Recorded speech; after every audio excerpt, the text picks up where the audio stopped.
I think someone was secretly living in the attic of my house, and I didn't realize it until one night when I heard footsteps directly above my bedroom. The night I realized someone had been living above me. I was lying in bed around 2 in the morning when I heard something heavy move across the attic floor. At first it sounded slow, careful, like someone trying not to make noise, and then the footsteps stopped.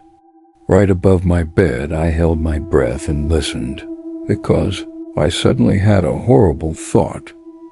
What if the house wasn't empty, the way I believed it was?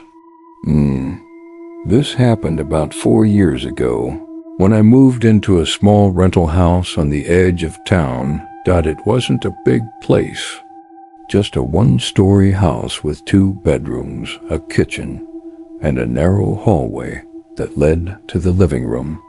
The attic access was in the hallway ceiling, but I never really thought about it much.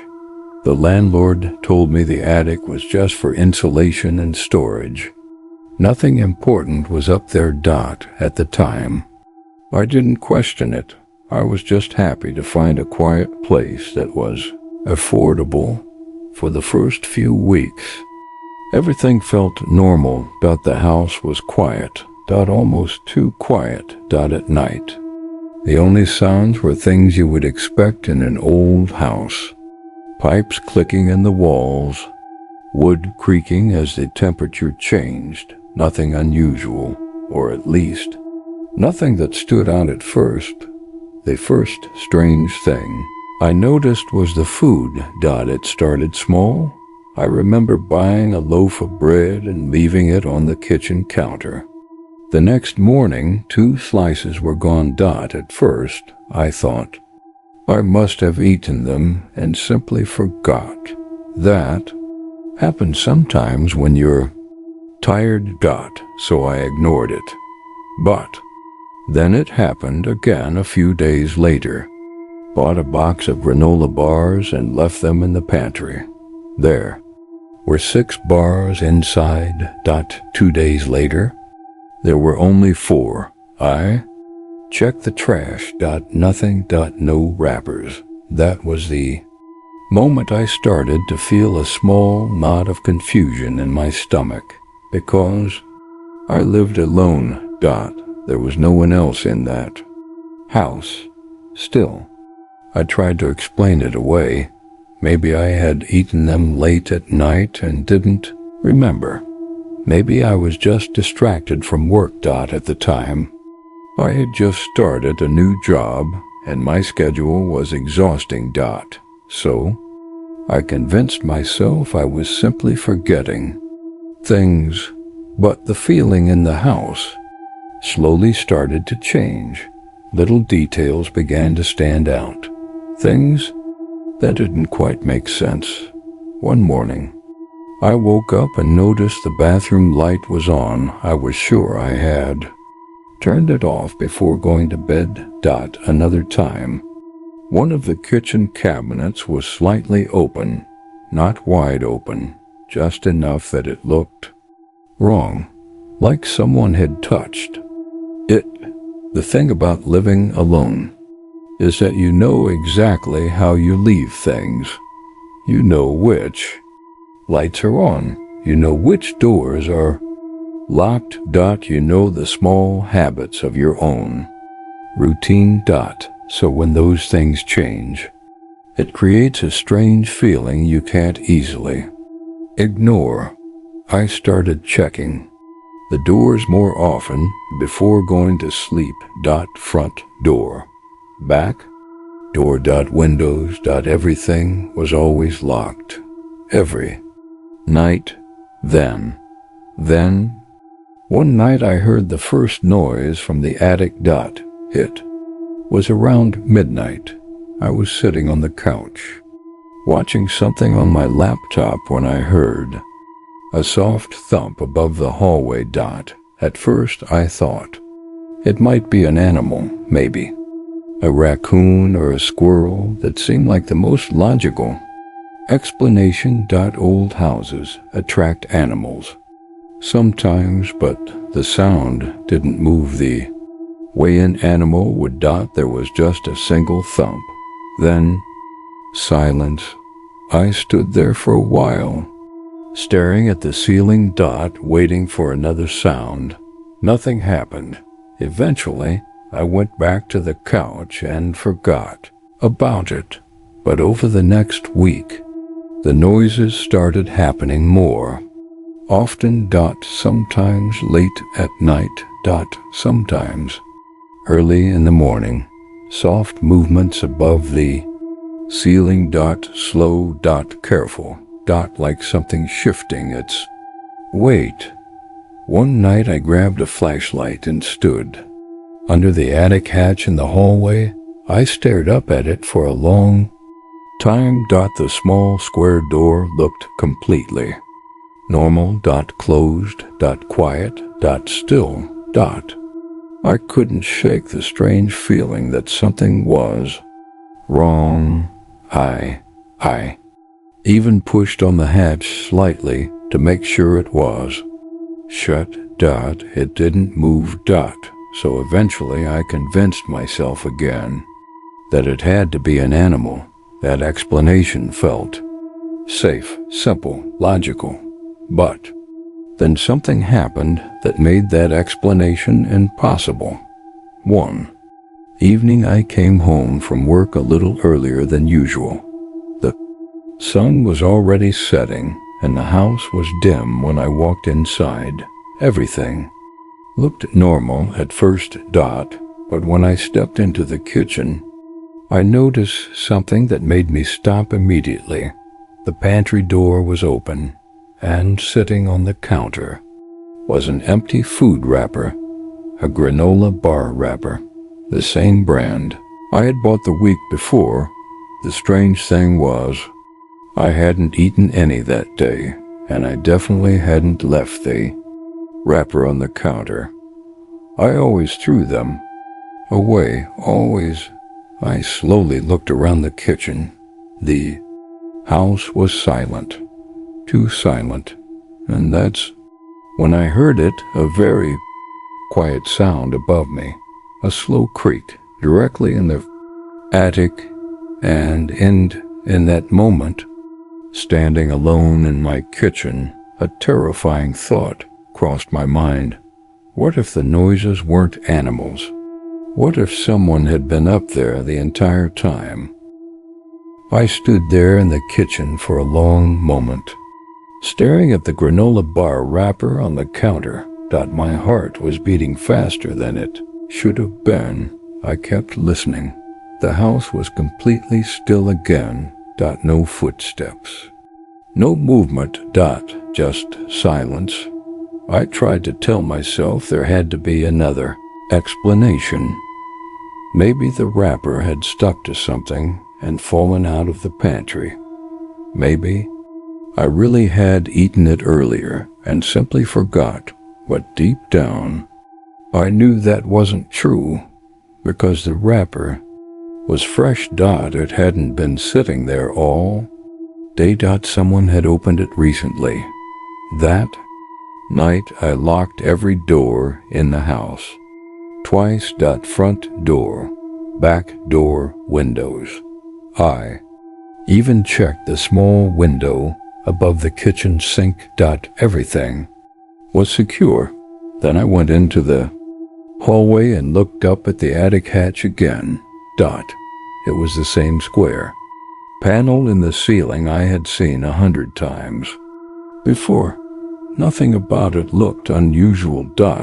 But now I couldn't stop staring at it. Because the more I thought about it, the more the pieces started fitting together. The missing food. The strange noises. The cabinets being slightly open. I told myself I was being paranoid. Still, before going to bed, I grabbed a chair and placed it directly under the attic hatch. I stood on it and pushed gently against the panel. It didn't move. The hatch felt closed and secure. That made me feel slightly better. If someone had been up there, the hatch would have been open. Right. I climbed down and went to bed, but I didn't sleep well that night. Every small noise in the house made me sit up and listen. The refrigerator humming. The wind outside, even the house settling. Everything sounded suspicious. Now, around 2 in the morning, I woke up suddenly. At first, I didn't know why. Then I heard it, a slow, scraping sound above the ceiling, right above my bedroom. It sounded like something heavy moving across the attic floor. Not fast, slow, careful, like whoever was up there didn't want to be heard. My entire body went cold, because animals don't move like that. Animals run, they scratch, they make quick movements. This sound was different. It sounded like footsteps. I stayed completely still in bed, barely breathing. Listening. The sound moved slowly across the ceiling, then stopped right above me. For a few seconds, there was absolute silence. Then I heard something else, a soft creak, like wood bending under weight. And then nothing. I lay there for almost 10 minutes, staring into the darkness of my room. My mind was racing. Part of me wanted to grab my phone and call the police immediately.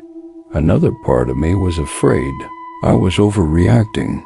What if it really was just an animal? Calling the police over attic noises would make me look ridiculous. Eventually, the house went quiet again. No more movement. No more sounds. I didn't sleep for the rest of the night. The next morning I woke up feeling exhausted, but I had made a decision. I was going to check the attic. Needed to prove to myself that there was nothing up there. I waited until the afternoon when the sun was still bright outside. That way the house didn't feel so dark and unsettling. Then I went into the hallway and grabbed the chair again. My hands felt strangely shaky as I climbed up. The attic hatch was only a few inches above my head. I stared at it for a second, then I pushed the panel open. A wave of dusty air drifted down from the attic. It smelled old and slightly damp. I reached up and pulled the hatch down completely. A small folding ladder slid out with a metallic click. I hadn't even realized the ladder was there before. Apparently the attic had been designed to be accessed. That fact alone made me uneasy. I grabbed my phone and turned on the flashlight. Then I slowly climbed the ladder.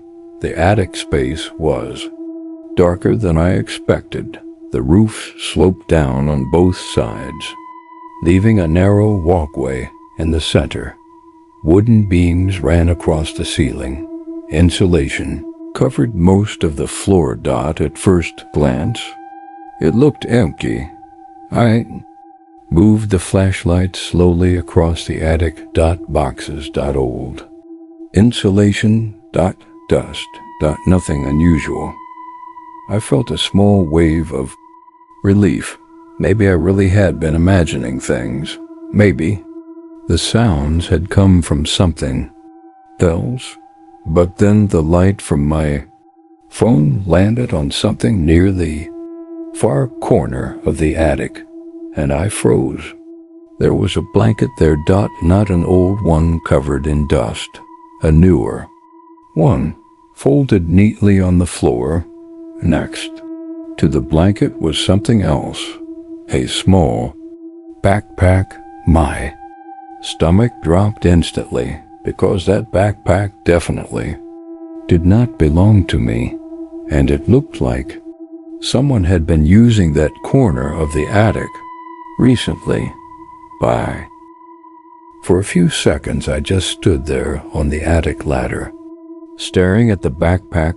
My mind felt strangely blank, because there was only one explanation for what I was seeing. Someone had been in my attic, not years ago, not recently moved out. Someone had been living there. My first instinct was to climb back down. Immediately, every part of my body was telling me to get out of that attic, but another part of me, the curious part, wanted to know more.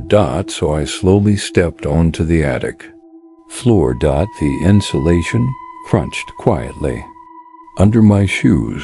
Every sound seemed too loud. Like whoever owned that backpack might hear. I kept the flashlight pointed toward the corner. The blanket was thin, but it had been folded carefully.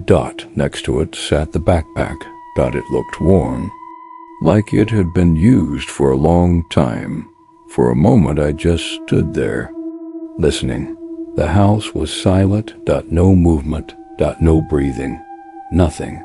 Very slowly I walked toward the backpack. My heart was pounding so hard I could feel it in my throat. When I reached it, I hesitated. Then I crouched down and opened the zipper. Inside were a few simple things: a bottle of water, 2 granola bars, and a small flashlight. My stomach twisted. Those were the same granola bars that had been disappearing from my pantry. That meant whoever owned this backpack had been taking food from my kitchen, which meant they had been coming down from the attic.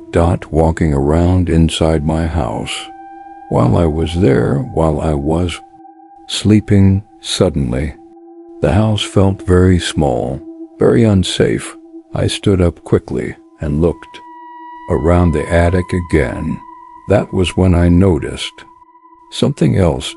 Near the wall, there was a small section where the insulation had been pushed aside, like someone had been sitting there often. The wooden boards beneath it were slightly worn. That must have been where they slept. I pointed the flashlight toward the ceiling beams, and that's when I saw the small gap, a narrow opening between 2 boards. At first, it looked like nothing, but when I moved the flashlight closer, I realized something. You could see through it directly down into the hallway below. Right where the attic hatch was. Whoever had been up here could look through that gap and watch the hallway. Watch the front door. Watch the bedrooms. Watch everything. A cold feeling ran through my entire body. Because suddenly the situation felt much worse. This wasn't just someone hiding in the attic. This was someone who had been watching, learning my routine, knowing when I was home, knowing when I was asleep. I backed away slowly from the corner. My mind was racing. Now I needed to leave the house. I needed to call the police, because whoever had been living up here could still be somewhere nearby, maybe even inside the house. Turned toward the attic ladder, and that's when I heard it, a sound from below. The front door opening. The noise was unmistakable. The quiet click of the lock, followed by the slow creak of the door moving. My entire body froze, because I knew something immediately. I had locked that door. earlier, which meant someone had just unlocked it. From the outside, I stood perfectly still in the attic, listening.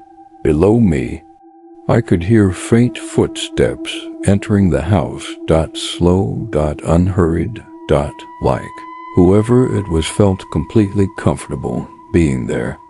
My heart started racing again, because now I understood something terrifying.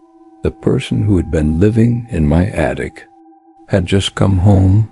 The footsteps moved through the hallway, right underneath the attic hatch. I held my breath, trying not to make any sound. Then the footsteps stopped, and I heard something that made my blood run cold. A quiet voice, just one sentence, spoken softly, almost confused. Hello? And suddenly I realized something horrifying. Whoever was downstairs, they didn't know I was in the attic. Bah. For a moment I couldn't move. I was crouched in the attic, holding my phone flashlight, staring at the ladder that led down into the hallway. Below me, someone was standing in my house, the same person who had been living above me this entire time, and they had no idea I was up there. I turned off the flashlight immediately. The attic fell into complete darkness. I didn't want even the smallest beam of light to be visible through the hatch. My breathing felt too loud, too fast, so I pressed one hand over my mouth and forced myself to stay quiet. Below me, I heard movement again, slow footsteps across the hallway floor. They moved toward the kitchen. Then I heard a cabinet open. A few seconds later, another one. The same careful sounds I had heard many nights before. They were looking for food, like they had probably done dozens of times before. While I slept in the next room, my mind was racing. Now I needed to leave, but the only way down was the ladder, and the only way out of the house was past the kitchen, where that person was. Then I heard something else, a sound I hadn't heard before, the back door opening. For a moment I didn't understand what that meant. Then I heard the footsteps move quickly across the house toward the back door. And then the door slammed shut. The house went completely silent. I stayed frozen in the attic for almost a full minute, listening. Nothing moved. No footsteps. No doors. No breathing. Slowly, carefully, I crawled toward the attic ladder. I opened the hatch just a few inches and looked down. The hallway was empty. The front door was still closed, but the kitchen light was on. I climbed down the ladder as quietly as possible. Every creak of the wood made my heart jump. When my feet touched the hallway floor, I moved straight to the front door. I didn't even look toward the kitchen. I just grabbed my keys and ran outside. I called the police from my car. Within 10 minutes, 2 officers arrived and went inside the house. They searched every room. The attic. The backyard. Everything. But whoever had been there was already gone. They found the backpack in the attic. The blanket. The flashlight. Everything I had seen. One of the officers told me something that made the situation even worse. There were signs that the person had been living there for a while, weeks, maybe longer. The officer also noticed something else. The back door lock was damaged. Apparently, it had been forced open at some point in the past. That meant the person probably used the back door to enter the house. And once they were inside, they discovered the attic. The worst part was realizing how easily they could move around without being noticed. The attic had small openings in the ceiling that looked down into the hallway and kitchen. Someone up there could watch the house without being seen. I moved out of that house 2 days later. I didn't even take most of my furniture. I just packed the important things and left. For a while, I kept thinking about that person. Who they were, why they had chosen my house. How long they had been watching me. But the police never found them, and eventually, I tried to stop thinking about it. Life slowly returned to normal. Or at least, that's what I thought. About 3 weeks after I moved into my new apartment, something strange happened. I came home late one night and checked my phone. There was a missed call from an unknown number, and a see voicemail. I listened to it immediately. At first there was only silence. Then I heard breathing. Slow. Close to the microphone. After a few seconds, a voice spoke. Very quietly. Almost like a whisper. I liked your attic better, and that's when I realized something that still keeps me awake at night. Whoever had been living in my house knew exactly where I had moved. Asterisk.